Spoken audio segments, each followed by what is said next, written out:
ભગવાન મહાદેવના સાનિધ્યમાં જે જાય છે તે ક્યારેય ખાલી હાથ આવતો નથી. બ્રહ્માજી આ 6 કરોડના બ્રાહ્મણને કહે છે, સાંભળો, ભગવાનને પામવા માટેનો જે રસ્તો છે ને એ હું આપને બતાવું છું.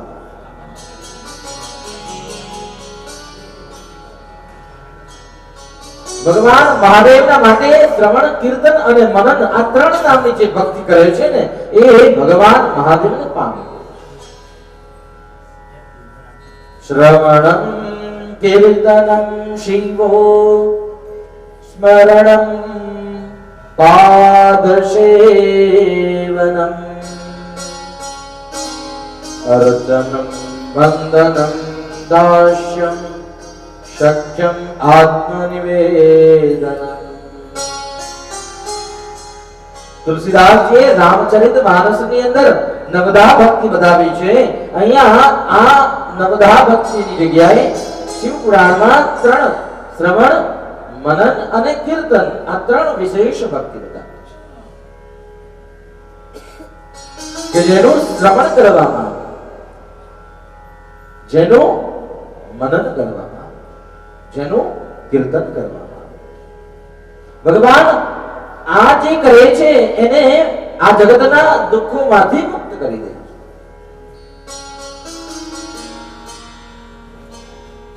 આ 6 કરોડના બ્રાહ્મણો કહે છે આ સ્મરણ, વંદન અને ચિંતન કેવી રીતે કરવું એ મને કહો.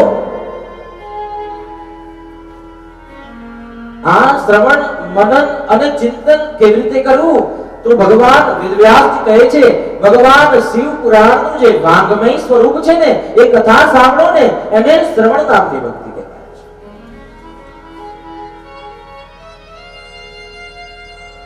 કથા અંતર્ગત જે ભજન કરો ને એને કીર્તન નામની ભક્તિ કહેવાય છે. કથાના અંતમાં તમારી પાસે જે લખેલી વિગત છે એને વારે ઘડીએ વાગોડો ને એને મનન નામની ભક્તિ કહેવાય છે. આ 3 ભક્તિનું મહત્વ એટલું છે. શ્રવણમ મનનમ કીર્તનમ શંભો. ભગવાન મહાદેવનું શ્રવણ કરવું, કીર્તન કરવું અને મનન કરવું આ 3 ભક્તિ મહાદેવને અતિ પ્રિય.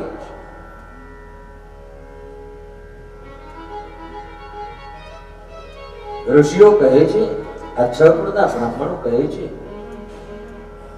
પણ આ દુનિયામાં કલિયુગ છે અને કલિયુગમાં બધા શરીરથી અશક્ત રહે છે. શ્રવણ કરવા માટે સમય નહીં હોય, મનન કરવા માટે મન નહીં લાગે, કીર્તન કરવા માટે બેસવામાં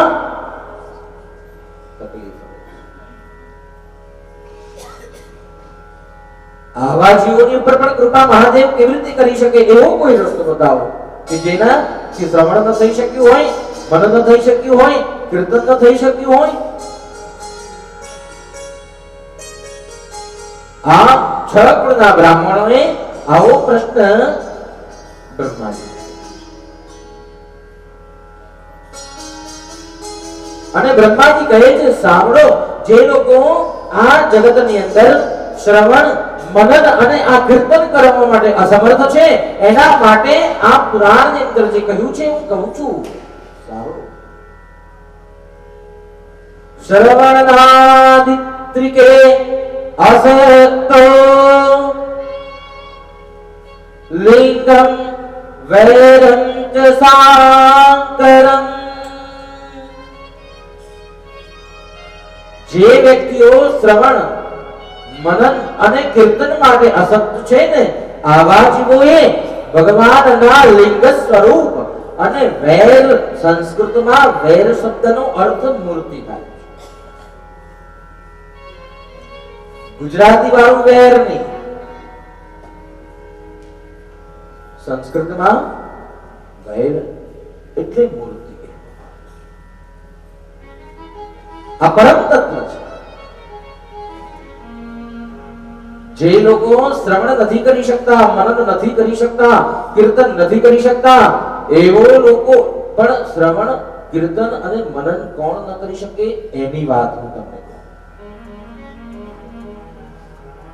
જેને સાંભળવા માટે શ્રવણ ઇન્દ્રિય કામ નથી કરતી, હું સ્પષ્ટતા કરું છું, કારણ કે જેને કાન ચાલતા હોય અને અમે લિંગ અને વેર પૂજા કરીએ તો ન ચાલે, તો ન ચાલે. એ બધાને આ બધું કરવું પડે. જે લોકોના કાન નથી સંભળાઈ શકતું, જે સાંભળી નથી શકતા, એવા જીવોની વાત કરી છે. આપણા જેવા હાજારમાની વાત આપણે તો જોડેવાળી ની વાત કરે ને એ સાંભળી લઈએ. આપણા કાન તો ક્યાં સુધી ચાલે? સુશીલાબેન મારી શું વાત કરે ખબર ને?